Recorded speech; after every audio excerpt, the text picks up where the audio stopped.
Kadhaan koo maaliif deebii dhabee warra jettaniif yookasiif kadhaan ani kadhadhe kun Waaqayyoon nan dhageenye moo maaliif deebii dhabe yookasiif ana bira rakkoon jira moo Waaqayyootu nan jaaladha moo Waaqayyootu deebii koo deebisuu hin barbaanne warra jettaniif kadhannaan deebii hin qabne. Nagaa fi ayyaanni Waaqayyoo bakka jirtanitti isiniif haa baay'atu. Jaalatamtootaa fi eebbifamtoota maatii Waaqayyoo kun sagantaa sagalee jireenyaati. Har'ammoo mata duree addaa qabadhee dhiyaadheera. Innis kadhaa deebii hin qabne kan jedhu irratti waliin baranna waan ta'eef hagaduma sagantaa kanaatti yoo na hordoftan qabxiiwwan ajaa'ibsiisoo yaadawwan ajaa'ibsiisoo argattu jedhee yaada. Yoo abbaan keenya isin haa gargaaru nu haa gargaaru.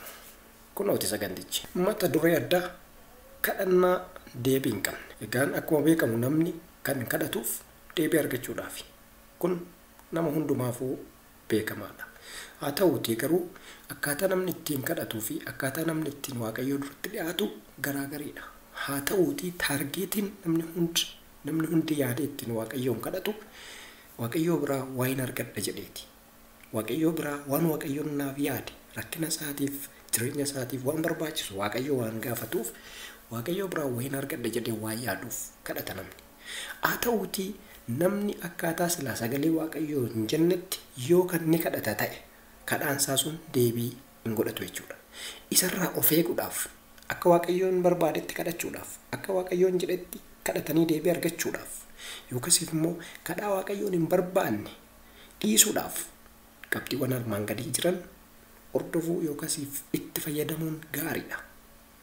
Kanaaf hagadhuma sagantaa kanaatti yookasiif hagadhuma viidiyoo kanaatti yoo hordoftan haga tokko isin gargaaruu danda'a jedhee waan yaadaadhaaf sagantaa kana yookasiif mata duree kana qopheesseera waan ta'eef kunooti. Namoonni sagantaa kanaaf taatanii yookasiif har'a sagantaa kana argattanii yoo jiraattanii taataniif kanaan dura leenjii kadhannaa jedhu irratti qabxii hanga 6tti kanneen ture yuutuubii sagalee miidiyaa sagalee jireenyaa jedhu kana jalatti turre tokkoffaa irratti yookasiif kutaa tokkoffaa irratti kadhannaa maal akka ta'e barannee turre. Kutaa lamaffaa irratti immoo eenyutu kadhatamuu qaba kan kadhatamuu qabu eenyudha kan jedhu kutaa lammaffaadhaan laallee turre yookasiif barannee turre.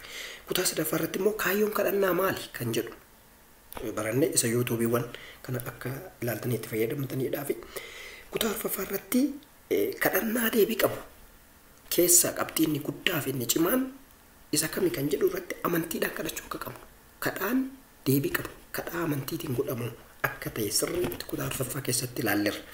Kutaa shanaffaa keessattis yaaduma kana jala irratti kadhaa deebii qabu kadhannaa deebii qabu gochuudhaa fi hafuura qulqulluudhaan kadhachuu akka qabnu maqaa Yesuusiin kadhachuu akka qabnu fi dubbii Waaqayyoo beekuudhaan kadhachuu akka qabnu kutaa shanaffaa keessatti tuqnee yookasiif barannee jirra jechuudha. Kutaa ja'affaa jalatti immoo kadhannaa deebii qabu gochuudhaa fi fedha Waaqayyoo irratti hundaa'uu qaba. Kadhaan nuti kadhannu fedhi kennuuf haa ta'u jenna malee dirqamatti ajajaan kun ta'uu qaba jechuun nurra hin jiru jechuudha. Waaqayyoon ni uumaa waan ta'eef. Inni lammaffaan kutaa ja'affaa kana keessatti kan laalle qulqullummaan kadhachuu danda'uu qabna. Kadhaan nama qulqulluu deebii atatamaa kenna waan jedhee barreeffamee jiruuf. Inni kan biraan galataan guutamnee kadhachuu danda'uu qabna. Galata wajjin gaafa kadhannu galataan fuula Waaqayyootti gaafa dhiyaannu galata keessa deebitu jira waan ta'eedhaa fi kadhannaa deebii qabu kadhachuun keessaa inni tokko galataan kadhachuudha. Inni dhumaan kutaa ja'affaa keessatti kan laallee soomaaf sagadaan yookasii fi nyaataaf dhugaatiin malee Waaqayyoon kadhachuun deebii Waaqayyoo biraa namaaf laata jennee ilaalleera.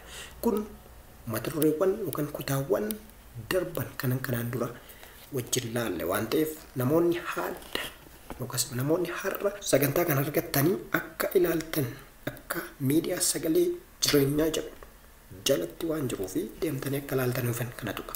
Kanaaf asumaan qabxii keenya har'aa irratti kadhaan deebii hin qabne maalidha yookasiif kadhaan deebii hin qabne isa akkamitti kadhatamuudha kan jedhu asumaan ilaalla. Kadhaan koo maaliif deebii dhabee warra jettaniif yookasiif kadhaan ani kadhadhe kun Waaqayyoon nan dhageenye moo maaliif deebii dhabe yookasiif ana bira rakkoon jira moo Waaqayyootu nan jaaladha moo Waaqayyootu deebii koo deebisuu hin barbaanne warra jettaniif kadhannaan deebii hin qabne akka macaafni qulqulluu jedhutti dhonu akka armaan gadiitti ni baranna. Kanaaf tokko tokkoon waan ilaalluuf na duuka bu'a.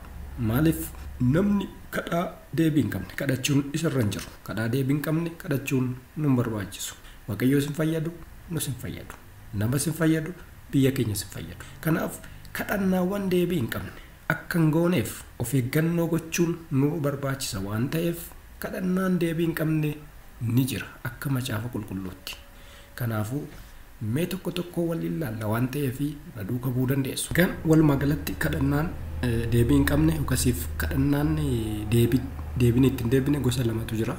Tokko kadhannaa jalqabumarraa qabee sirriin ta'a. Kadhannaa akkaataa macaafni qulqulluu barbaadutti yookaasiif akkaataa waaqayyoon barbaadutti hin kadhatamnetu deebii hin arganne.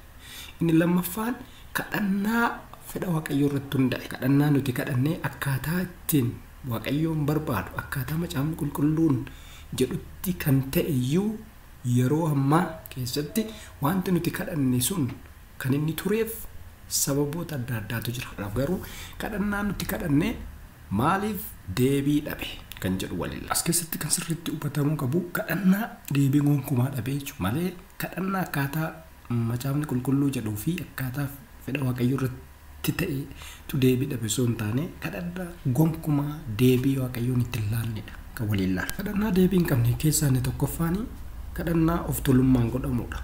Kunis akka gooftaan Yesuus warra duuka buutota isaa barsiisetti barsiisonni seeraa fi warri Fariisotaa yeroo isaan of mul'isuudhaaf lafa gabaatti karaa irratti mana cidhaatti ofii isaanii mul'isuudhaaf yeroo isaan wanta ofiif hin raawwanne uummata yookaasiif saba naannoo sana biyya Israa'el jiru sana irratti fe'anii argina. Kun immoo ofii isaaniif of mul'isuuf of tuulummaarraa kan ka'e malee ofii isaaniitii hin raawwatan. Yeroo kadhatanis lafa gabaa, lafa cidhaa karaa irratti kan isaan kadhatanii gaggeessan.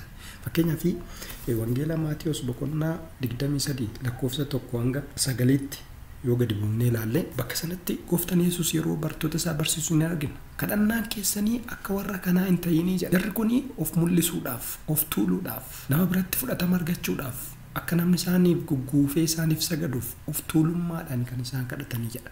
Kanaaf kadhannaan deebii hin qabne inni tokko of tuulummaadhaan kan godhamudha. Of tuulummaa kan jedhu jalqaba irratti iyyuu gocha seexanaati. Seexanni jalqaba irraa samii irraa kan waaqayyoon gadi darbate of tuulummaa inni godherraa iyyuu of tuulummaa irraa kan ka'edha. Kana waan ta'eef of tuulummaanii kadhannaan of tuulummaadhaan godhamu deebii hin qabu jechuudha. Kanaaf gooftaan Yesuus isin garuu jedhee dubbata. Isin garuu akka isaan kanaatti hin raawwatinaa jedha. Inni lammaffaan nama miidhuudhaaf kadhannaa nama miidhuudhaaf godhamu. Kadhannaan akkanaa kun gonkumayyuu deebii argachuu hin danda'u.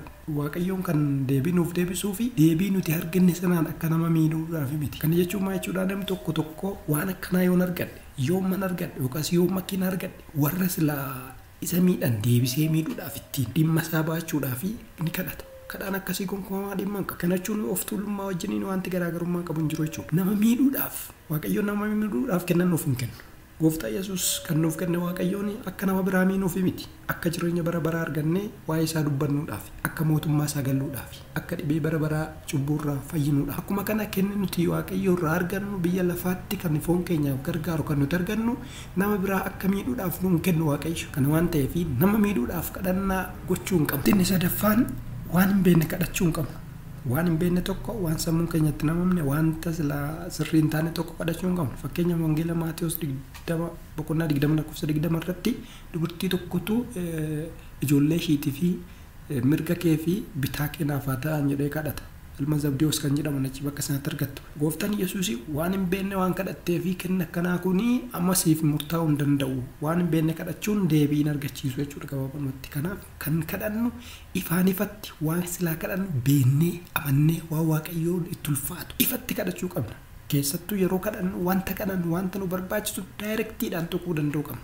Yoo kan mana barbaanna ta'e mana, yookaan konkolaataa barbaanna ta'e konkolaataa, yookaan fuudhuu barbaanna ta'e fuudhuun barbaada. Kallattiidhaan wanta silaa kadhannu beeknee xiyyeeffannee kadhachuu danda'uu qabna. Malee namni kadhateedhaaf kadhachuun nurra hin jiru jechuudha. Kunis deebii hin argachiisu. Deebii kadhannaa dogoggoraa jechuudha. Kana waan ta'eef kadhannaawwan deebii hin qabne keessaa inni sadaffaan isa kana.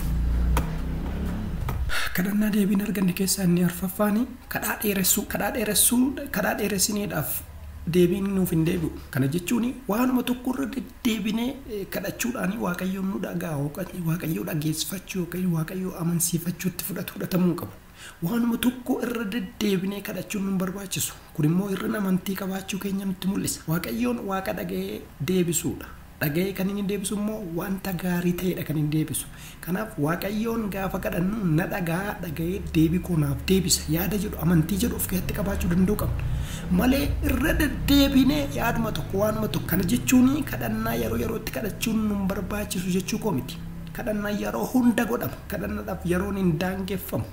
Wanti hunduu daangaa qaba. Kan kadhannaa garuu yeroo hunda yeroo deeman yeroo dhaabatan yeroo taa'an kadhachuun ni danda'ama. Garuu wanta kadhatamu sana irra deddeebiidhaan kadhachuun deebii akka waan argatanitti nama argachiisutti fudhatamuu qabu. Kana jechuun amantii dhabuu jechuudha. Wangeela Luqaas boqonnaa 20 lakkoofsa 47 irratti gooftaan Yesuus warra Fariisotaa fi warra barsiistota seeraatiin akkas jedheera.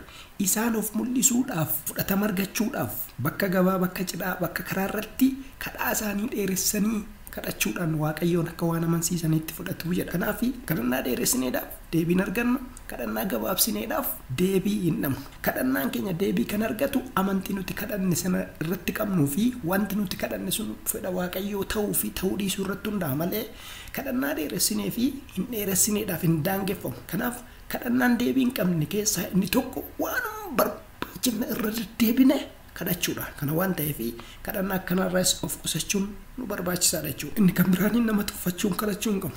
Wangeela Luqaas boqonnaa 18 lakkoofsa 9 irraa kan yoo ilaalle namoota lamatu bakka sanatti kadhachaa ture. Namni tokko nama qaraxa funaanu, inni tokko immoo farrisicha yookaan farrisaasa jedhamu tokkodha.